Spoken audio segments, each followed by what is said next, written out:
আমি সারাদিন কিন্তু দেশের সাথে বহুবার কথা বলছি। আজকেও আমার কাছে বিভিন্ন সাংবাদিকরা কিছু তথ্য দেয়। আমি এই লন্ডনে বসেও কিন্তু আমার অফিস আমি করে যাচ্ছি, আমি চেষ্টা করতেছি সলভ করার জন্য।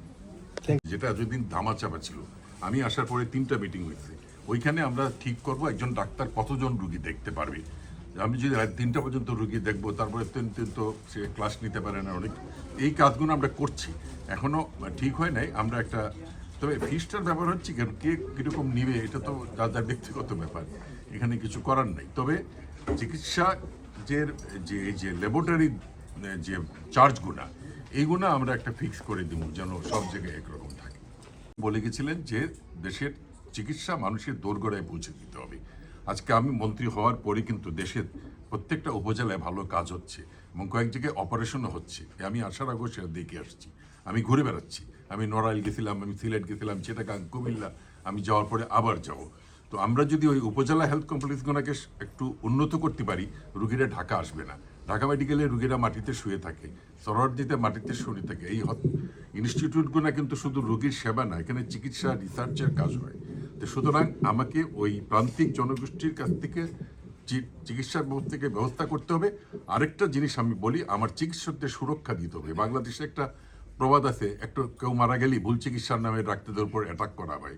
আমি বলি যে আমি মন্ত্রী নট অনলি রুগীদের, চিকিৎসকদেরও মানে সুরক্ষা দিব, রুগীদেরও সুরক্ষা দিব।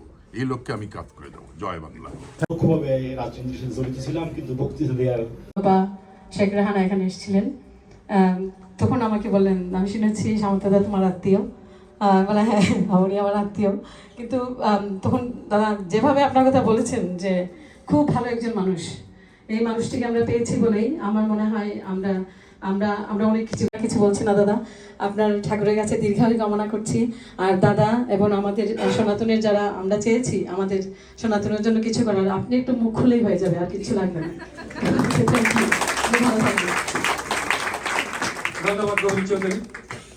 এখন সংক্ষিপ্ত বক্তব্য নিয়ে আসার জন্য অনুরোধ করছি সত্যব্রত দাস স্বপনকে, কমিউনিটি নেতা আমাদের সত্যব্রত দাস স্বপনকে সংক্ষিপ্ত বক্তব্য রাখার জন্য। সভাপতি, উপস্থিত সুধীবৃন্দ এবং আমাদের শ্রদ্ধেয় দাদা আমাদের কাছে, দাদা বাংলাদেশের স্বাস্থ্যমন্ত্রী, কিন্তু আমাদের সবার কাছে আমাদের প্রিয় দাদার কাছে যখনই মন্ত্রী, আমি আমার একটা ব্যক্তিগত অভিজ্ঞতার কথাই বলবো। আমার বোনের স্বামী হাসপাতালে ভর্তি হয়েছেন, ডাক্তাররা বলেছেন যে তাকে সাথে সাথে এমন অবস্থা, তাকে ঢাকায় নিউরোসায়েন্স ইনস্টিটিউটে পাঠাতে হবে, এবং সেটা খুবই অসম্ভব ব্যাপার। এবং ফোন করেছে মামা, যে মা আমি মিটিংয়ে ছিলাম, বলো তো কি বাবাকে নাকি ঢাকায় নিতে হবে, বলো তোমরা কখন রওনা হবা, বলো যে এখনই কখন রওনা, বলে ঠিক আছে তোমরা এখনই রওনা হও, আমি ডাক্তারকে বলে দিচ্ছি। রাতে ওরা, এবং সবাই সারপ্রাইজ যে এত তাড়াতাড়ি এরা ঢাকায় কিভাবে ব্যবস্থা। দাদা তার দায়িত্ব, তার উপর যে গুরু দায়িত্ব অর্পিত হয়েছে, যে দায়িত্ব দাদা সঠিকভাবে, এবং তার প্রতিটি ইন্টারভিউ, সারাদিন প্রতিটি নিউজ, কোথাও কোনো নিউজ হলে সেটা শুনি, দেখি, তার ইন্টারভিউ দেখি। উনি সবসময় বলেন যে আমি চাই চিকিৎসাটা যেন প্রান্তিক মানুষের কাছে পৌঁছে যায়। দাদা সেই বানিয়াচং থেকে শুরু করে ছোট ডাক্তার থেকে আজকে ডাক্তারদের স্বাস্থ্য মন্ত্রণালয়ের স্বাস্থ্য খাতের 1 নম্বর ব্যক্তি হিসাবে আছেন। আমি আশা করব দাদার দায়িত্ব স্বাস্থ্য ব্যবস্থা একটা জায়গায় পৌঁছাবে। আমরা এখান থেকে আশা করব, দাদার জন্য প্রার্থনা করব, দাদা আপনি আপনার সফল হোক আপনার সকল উদ্দেশ্য। ভগবান আপনাকে ভালো রাখুন, আপনি ভালো থাকুন। সবাইকে ধন্যবাদ।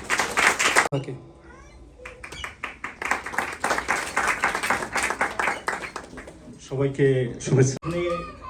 তেমন বক্তৃতা দেওয়ার কেউ নেই, আমরা কেউ সবাই রাজনীতি